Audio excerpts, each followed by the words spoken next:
Some endings are inevitable, yet some fighters seem unstoppable. In 1997, George Foreman, the 48-year-old giant who had reclaimed the boxing world against all odds, faced the young, hungry Shannon Briggs. It was a battle that seemed like it could defy time itself, one man fighting to keep his crown, the other fighting to take it. Foreman unleashed the power of a legend, while Briggs brought the grit of a man seizing his moment. But when the final call came, it marked the end of an era. Join us as we relive that unforgettable night, examining every detail, the impact it left on the sport, and how it all came to a remarkable conclusion. So let's talk about George Foreman, the comeback king. I mean, this guy was already pretty legendary by the time he made his big return. Foreman had already defied the odds at 48 years old, coming back from what some people thought was the end of his career to reclaim the heavyweight title. And not just any title, we're talking about a man who'd fought and outlasted opponents half his age, you know? Let's take it back a little. At 45 years old, Foreman made a huge statement when he won the World Boxing Association and the International Boxing Federation heavyweight titles on November 5th, 1994. And how did he do it? He knocked out Michael Moorer in the 10th round. I mean, it was one of the biggest upsets at the time. But here's the thing, even though he had these major wins, things got a little tricky. 4 months later, he was stripped of the WBA belt because he didn't defend it against Tony Tucker. Then he lost the IBF title too, because he didn't take part in a mandatory rematch against Axel Schultz. So yeah, Foreman found himself without a title, but here's the kicker. He was still George Foreman, the lineal heavyweight champion because of his victory over Moorer. It wasn't over for him just yet. After that, Foreman kept on fighting. He defeated Crawford Grimsley and Lou Savarese, both of whom were undefeated at the time. These victories kept him in the spotlight, but they also set the stage for a showdown against a man named Shannon Briggs. Now let's talk about Shannon Briggs. Explaining who he was, on the other hand, is a bit more complicated. Shannon had and still has a pretty magnetic personality. He's articulate, he's got charm, and he's just a likable guy overall. But his life wasn't always easy. There was a time when Shannon had to deal with a drug-addicted mother, and for a while, he was even homeless, struggling on the streets of New York. That wasn't the kind of background you expect from a rising star in boxing, right? But here's the thing, Shannon was once considered a major prospect. He was the United States amateur national champion, and he had been a top contender for the 1992 United States Olympic boxing team, until a hand injury knocked him out of the trials. His manager, Mark Roberts, poured a ton of money into his career. I mean, over $1 million. And Shannon was winning fights, building a record of 29-1 with 24 knockouts. But here's the thing, when Shannon faced real competition, things didn't always go as planned.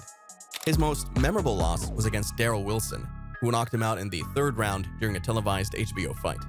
It was a huge blow to Shannon's reputation. The commentators that night were brutal. HBO's Jim Lampley said that Shannon folded like an accordion. That kind of loss stings, you know? Shannon later explained that the loss was due to an asthma attack, but according to his trainer, Teddy Atlas, there was more to it than that. Teddy didn't buy the asthma excuse and said that Shannon had quit. He argued that Shannon didn't have an asthma attack. He had a weak mind and panicked. In fact, Teddy said that Shannon was more interested in taking shortcuts and fooling investors than putting in the hard work necessary to be a real fighter. It's harsh, but that's how Teddy saw it. He felt Shannon could have been great, but didn't have the mental strength to back up his physical ability. Of course, Shannon had his own response to all this. He admitted that Teddy played an important role in his development, but he also felt betrayed by some of the things Teddy had said. He felt hurt by the comments about quitting against Wilson and that Teddy thought he lacked character. Shannon even mentioned how Teddy's own personal life wasn't exactly the epitome of discipline either. And let's not forget, Shannon never aired these grievances in public, while Teddy did. It wasn't a clean break, and it definitely left some scars. Now, the setting for their fight was as intense as the backstory. The fight took place at the Trump Taj Mahal in Atlantic City. From the boardwalk, you could see the spectacular ocean view, but also the decaying urban areas that lay in between the glitzy hotel casinos. It was kind of a metaphor for their lives, really. On one side, the grandeur of their careers, and on the other, the struggles that had shaped them both. Foreman, now 48, had handpicked Briggs as his opponent because he believed he could break Shannon's will. And if a fighter quits in the ring, it's a hard thing to shake off. Foreman wanted to find out if Briggs had that kind of weakness in him. So the real questions going into this fight were, was Shannon physically superior to the now 48-year-old Foreman? And if Foreman tested Shannon's will, would Briggs quit again? I mean, you could sense that the whole fight was more about Briggs than Foreman, even though Foreman was the face of it. I guess that's why Shannon, right before the fight, said that his mind wasn't set on a knockout. He was focusing on using his jab and legs, fighting within his boundaries. But he also knew that if he turned it into a battle of brute strength, he'd be in trouble. Shannon kept saying, "People think George picked me, but I picked George too." And then Shannon turned a little pensive and said something pretty interesting. He talked about how George believed that God was behind him, giving him strength. And he made it clear that he didn't see religion that way. For Shannon, this was the biggest fight of his life, and it felt like the weight of it was entirely on him. That kind of pressure can be tough. The fight itself was as much about the promotion as it was about the fight. Foreman, the marketing genius, made sure everything was on his terms. Even when Donald Trump came to wish George good luck, he wasn't allowed into Foreman's dressing room. Not even Trump could get in, you know? On the other hand, Briggs' dressing room was a little less exclusive, with about 10 people hanging around as fight time approached. By the time Shannon made his way into the ring, he was down to just 3 corner men. Then it was just him and Foreman. And Foreman, well, he was a massive presence in the ring, with a wealth of experience that Shannon, at 29, had never encountered. This fight wasn't just about boxing, it was about legacy. For Shannon, winning would mean finally proving he belonged in the upper echelons of the heavyweight division. For Foreman, this fight would add another chapter to his incredible comeback story. As the bell rang, the energy in the arena was electric, the crowd buzzing with anticipation. Foreman came out strong, quickly asserting his power and ring control. His punches were heavy and precise, forcing Briggs to stay on the defensive right from the start. It was a classic clash of experience versus youth. Foreman, the battle-tested veteran with an iron will, against Briggs, the younger, faster contender with everything to prove. Foreman's trademark power punches were landing with authority, and Briggs found himself retreating, carefully evading those devastating blows. From the very beginning, it was clear that Foreman was the aggressor. He dictated the pace, using his weight and power to push Briggs back. Meanwhile, Briggs had his tactics down, dancing around the ring, staying light on his feet, constantly moving to avoid the heavier punches. Despite Foreman's dominance in the early rounds, there was a noticeable difference in their styles. Foreman was more about power and raw aggression, while Briggs used speed and agility to avoid the worst of it. But as the rounds wore on, something began to change. The early dominance that Foreman had displayed started to wane as his age began to show. The pace was relentless, and even a fighter as seasoned as Foreman couldn't keep it up forever. The power was still there, but his body, though still strong, wasn't responding in the way it had in his prime. His movements were slower, and the explosive energy he'd once been known for was fading, round by round. Briggs, on the other hand, was hanging in there, despite taking some hard shots, and his endurance began to shine through. While Foreman continued to land some massive punches, you could sense that his energy was starting to drain. His breathing became heavier, and his footwork wasn't as sharp as it had been in the opening rounds. Briggs, though pushed back early, seemed to find new life. With every passing round, he grew more confident. His movements were faster, his punches sharper. By the later rounds, Briggs was no longer just surviving. He was fighting back, landing his own combinations, and gradually taking control of the ring. The crowd could feel the momentum shift, and you could almost see the realization in Foreman's eyes. He was no longer the dominant force he'd been just a few rounds ago. It was clear that the fight was turning into a test of endurance. Foreman had the experience and the power, but Briggs had the youth and stamina on his side. In the stats, Foreman was still ahead. He'd landed 284 punches out of 488 attempts for a 58% success rate, compared to Briggs' 223 out of 494 for 45%. Foreman had controlled the majority of the fight, but as the rounds ticked on, the younger man's resilience became more evident. Foreman had landed more punches, but it was Briggs who was starting to control the rhythm of the fight. Foreman, the aggressor, was finding it harder to land those knockout punches, while Briggs' endurance allowed him to stay in the game and avoid being overwhelmed. Then came the 11th round, a pivotal moment that could have been the turning point. Foreman, despite his exhaustion, landed a brutal shot that broke Briggs' nose.